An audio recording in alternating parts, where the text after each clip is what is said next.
Good morning. Thanks for having me. Excited to be here presenting to you. So, as you stated, the title of my presentation is comparing the gastric bypass and the sleeve gastrectomy in the super obese.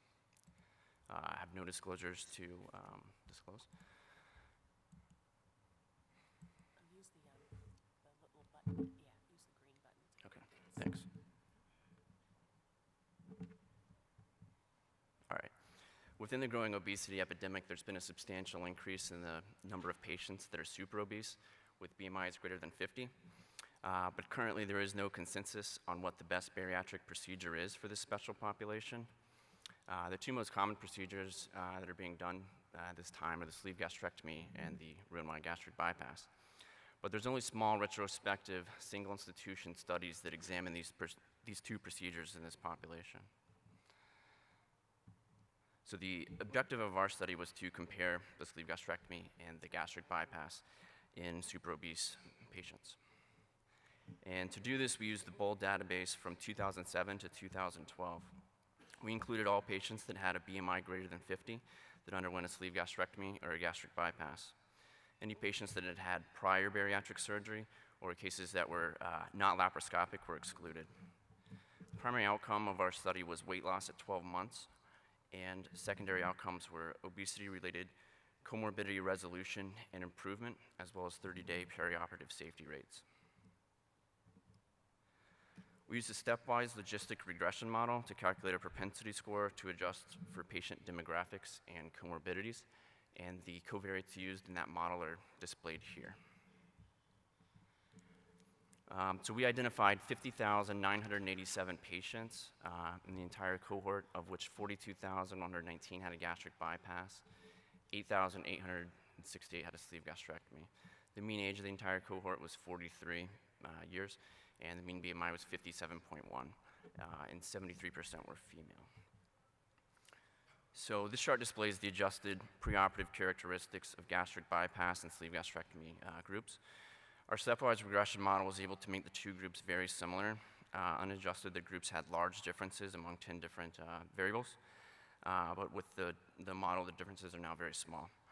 There still were 5 variables that had statistical significant differences, but due to our large sample size of greater than 51,000 patients, these very small differences are essentially are still statistically significant, but they're really not practically different, and they're unlikely to have any clinical significance. For example, age 43.7 for the bypass group versus 43.9 for the sleeve gastrectomy group is very close, although statistically significant. Same for BMI, 57.3 versus 57.8.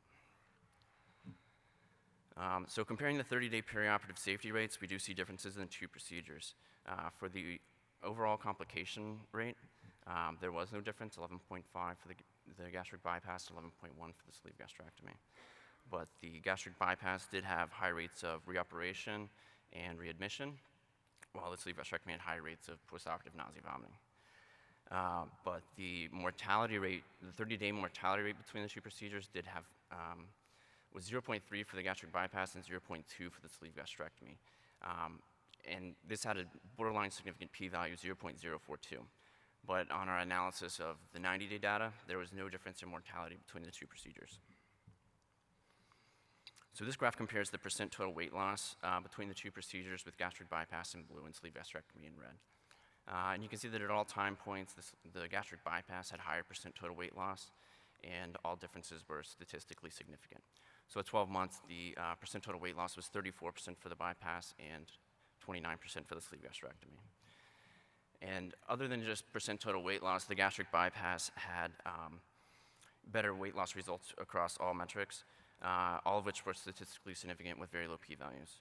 And furthermore, there's a greater proportion of patients with successful weight loss, represented by excess body weight loss greater than 50%, and total weight loss greater than 25%, and total weight loss greater than 30%. And if you look closely at that total weight loss greater than 30%, you see that 72% of gastric bypass patients were able to achieve that, versus only 48% of sleeve gastrectomy patients. So for a full resolution of obesity-related comorbidities, the gastric bypass surpassed the sleeve gastrectomy. And this was for all comorbidities measured: diabetes, hypertension, gastroesophageal reflux disease, hyperlipidemia, and sleep apnea. And while here I'm displaying the 12-month data, This was also true at 3 months and 6 months follow-up as well. And all differences were statistically significant except for sleep apnea at 12 months. And here we compare the rates of comorbidity improvement at 12 months. And again, the gastric bypass had higher rates of improvement than the sleeve gastrectomy. And this is also true on the 3 and 6 month data. And all differences were statistically significant for all comorbidities at all time points.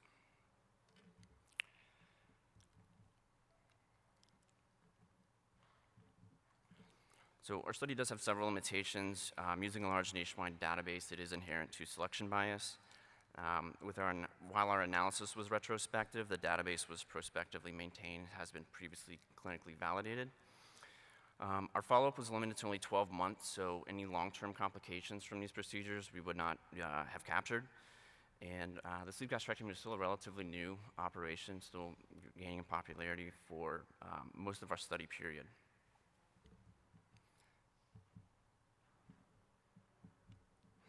So we've shown that there are considerable differences in outcomes after gastric bypass and sleeve gastrectomy in super obese patients. While there was no difference in 30-day overall complication rate, the gastric bypass had higher rates of readmission and reoperation, suggesting a potential increase in cost and healthcare resource utilization. However, the gastric bypass produced better weight loss and was considerably more effective in controlling obesity-related comorbidities. While procedure selection needs to be individualized based on patient risk and long-term goals, our results favor performance of the gastric bypass in the super obese. Thank you.